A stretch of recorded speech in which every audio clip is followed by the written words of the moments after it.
తెలంగాణ ప్రభుత్వం చేపట్టిన బీసీల కులగణన ఒక చారిత్రాత్మక నిర్ణయమన్నారు కాంగ్రెస్ సీనియర్ నేత వి హనుమంతరావు. విద్య, ఉద్యోగ, ఆర్థిక, రాజకీయ రంగాల్లో బీసీల వాటా మెరుగుపడుతుందని ఆశాభావం వ్యక్తం చేశారు. ఈ సందర్భంగా సీఎం రేవంత్ రెడ్డికి విహెచ్ ధన్యవాదాలు తెలిపారు. హైదరాబాద్ అంబర్పేటలో పూలే విగ్రహానికి పూలమాలలు వేసి నివాళులర్పించారు. రాహుల్ గాంధీ భారత్ జోడో యాత్రలో రైతు, నిరుద్యోగ, బడుగు బలహీన వర్గాల సమస్యలను తెలుసుకున్నారని చెప్పారు. అధికారంలోకి వచ్చిన వెంటనే కులగణన చేపట్టి జనాభా ప్రాతిపదికన రిజర్వేషన్లు కల్పిస్తామని రాహుల్ హామీ ఇచ్చారని తెలిపారు.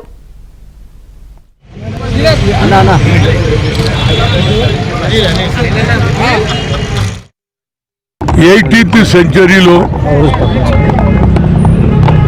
బడుగు బలైన వర్గాలు చదువుకుంటేనే భవిష్యత్తు అని ఆలోచన చేస్తే బాబాసాహెబ్ అంబేద్కర్ చదువుకొని బ్యారిస్టర్ అయి రాజ్యాంగం రాశాడు. మన కులగణ ఎప్పుడు జరిగింది? 1831లో అయింది. ఇప్పటిదాకా కులగణ జరగలే. కానీ రాహుల్ గాంధీ గారు కన్యాకుమారి నుంచి కశ్మీర్ దగ్గర పాదయాత్ర చేసేటప్పుడు రైతుల సమస్య, నిరుద్యోగుల సమస్య, బడుగు బలైన వర్గాల సమస్య ఇవన్నీ కూడా ఆయన తెలుసుకొని ఒకటే మాట అన్నాడు, we come to the power. Jyotirao Phule విగ్రహం దగ్గర ఆయననే ఆదర్శం అందరికీ.